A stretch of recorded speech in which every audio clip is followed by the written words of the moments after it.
Moeen Ali is planning to get back on that horse in his 50th test. The England all-rounder is approaching a landmark he never thought would be within his capabilities, against New Zealand in Auckland this week.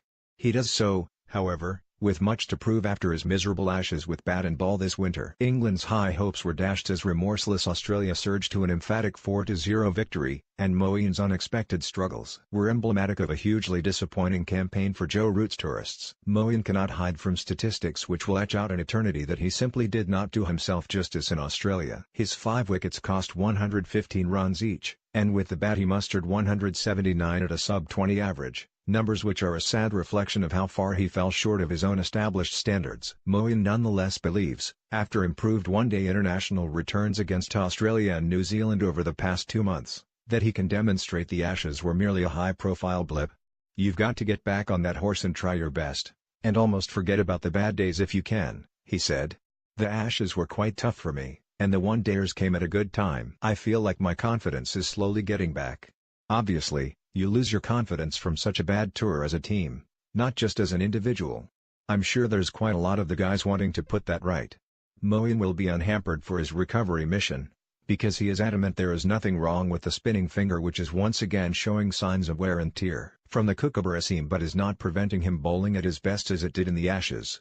As for those 50 test caps, did he envisage at the start of his career he would reach such an elite milestone? "No way. I never ever thought I was going to play that many games," said the 30-year-old.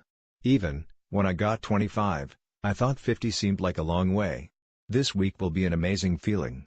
It will be even better for him and England if Ben Stokes can share the all-rounder duties." Stokes is back, of course, after spending the winter waiting to hear if he would be charged after being arrested following an altercation outside a Bristol nightclub last September. After therefore missing the Ashes, he will resume his Test career in this week's pink ball match. But having finished the ODI series victory over the Kiwis with a stiff back, it is far from clear whether England's resident match winner will be able to bowl as well as bat. Asked that very question, Moeen is optimistic. "I hope so," he said. "He's always great for the team, the balance is pretty much sorted when he's in the team. It's really great to have him back. We've got a much stronger side when he's playing. It gives everyone else a good lift. I know he's ready to perform and give back to the team, which I'm sure he wants to do." After what happened earlier, Stokes is expected to bowl in the Eden Park nets in training this week as he tries to prove he is fully fit for the start of the 2-match series.